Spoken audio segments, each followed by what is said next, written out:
Tout commence par une louange sous la conduite de l'orateur de ce deuxième Shiloh, le révérend Bozeli Joe. Une louange qui a déterminé l'ambiance prophétique qui allait dominer cette deuxième journée à Grand Lao.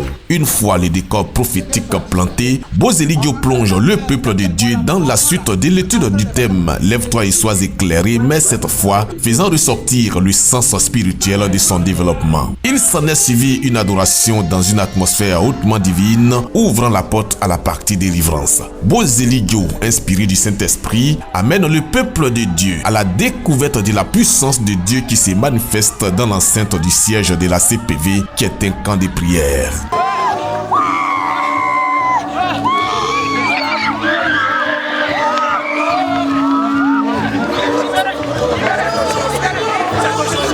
Cette atmosphère de délivrance sous la base d'actions prophétiques domine le programme du soir. Les invités de ce deuxième jour de Shiloh ont été marqués par cette ambiance prophétique. Et je bénis le nom du Seigneur pour son serviteur qui nous a nourris de la parole de Dieu.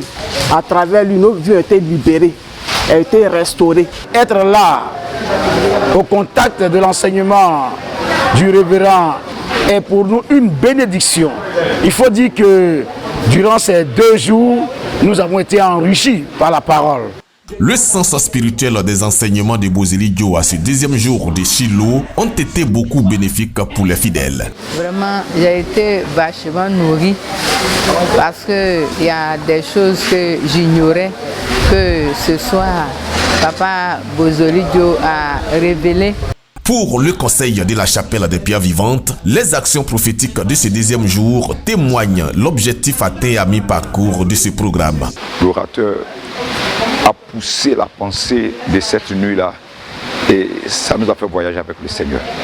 Je vais rendre grâce à Dieu. Dès l'instant où le Père s'est rendu disponible pour venir honorer cet engagement, dès l'instant où la plus grande télévision chrétienne de Côte d'Ivoire a accepté de venir couvrir, au moins les objectifs sont déjà atteints. Les participants, partis de plusieurs villes, ont remercié la fondatrice de la CPV, la prophétesse Odette Kona, pour avoir initié sous la conduite du Saint-Esprit ce programme dont le deuxième jour de cette deuxième édition a été une vraie source de bénédiction.